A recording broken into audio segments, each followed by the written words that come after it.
Radhe. Hey guys, Radhe Radhe. मैं पूजा सिंह अपने YouTube channel में आप सभी का नंदन अभिनंदन स्वागत करती हूँ।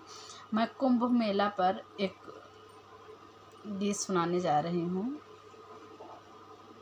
सबकी जैसे एक लालसा होती है ना, कुंभ मेला, कुंभ स्नान देखने की, वो करने की। तो एक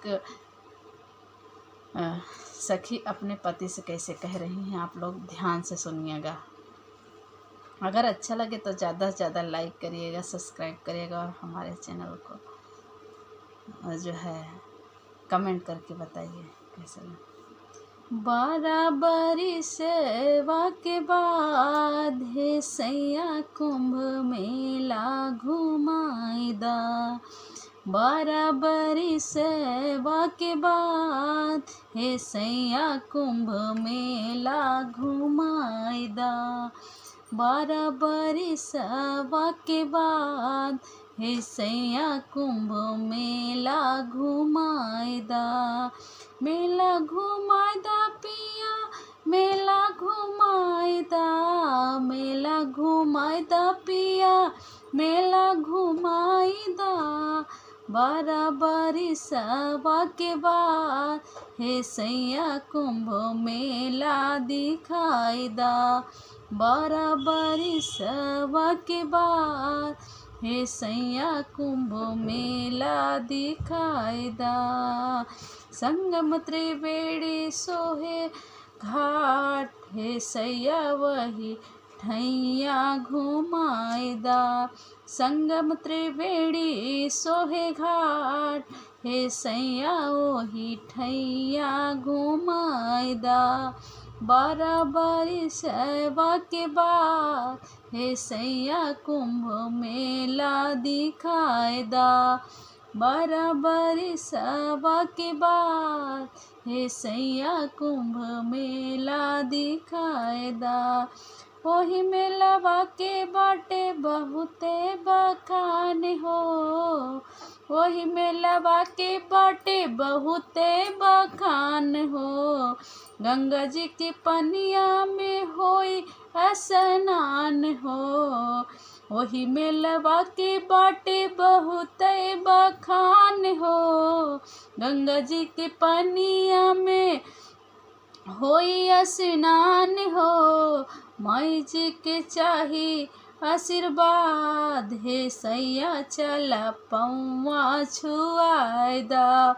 माई जी के चाही आशीर्वाद हे सैया चला पौआ छुआईदा।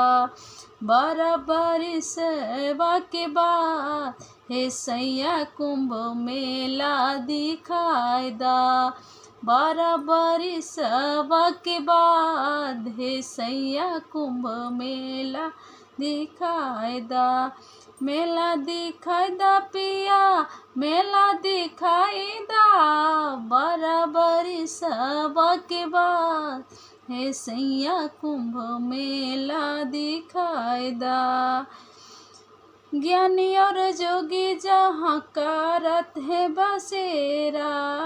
ज्ञानी और जोगी जहाँ करत है बसेरा। साधु बैरागी जहाँ डारत है डेरा।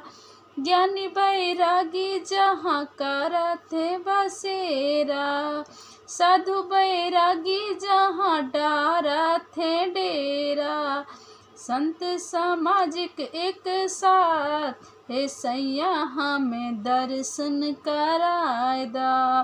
संत सामाजिक एक साथ हे सैया हमें दर्शन कराईदा। बराबरी सेवा के बाद हे सैया कुंभ मेला दिखाईदा। बराबरी सेवा के बाद हे सैया कुंभ मेला दिखाईदा। बड़ी हो पुरानी बाटे ओहा के कहानिया। बड़ी हो पुरानी बाटे ओहा के कहानिया। डुबकी लगावे जहाँ पुरखा पुरनिया। बड़ी हो पुरानी बाटे उहाँ के कहानिया। डुबकी लगावे जहाँ पुरखा पुरनिया, हमहू करब अरदास हे सैया एही मनसा पुरायदा। हमहू करब अरदास हे सैया ए मनसा पुरायदा। 12 बरिसवा के बाद हे सैया कुंभ मेला दिखाएदा। 12 बरिसवा के बाद हे सैया कुंभ मेला दिखाएदा। मेला दिखाएदा पिया मेला दिखाएदा। मेला दिखाएदा पिया मेला दिखाएदा। संगम त्रिवेणी सोहे घाट हे सैया ओही ठैया घुमाएदा। संगम त्रिवेणी सोहे घाट हे सैया ओही ठैया घुमाएदा। 12 बरिसवा के बाद हे सैया कुंभ मेला दिखाएदा।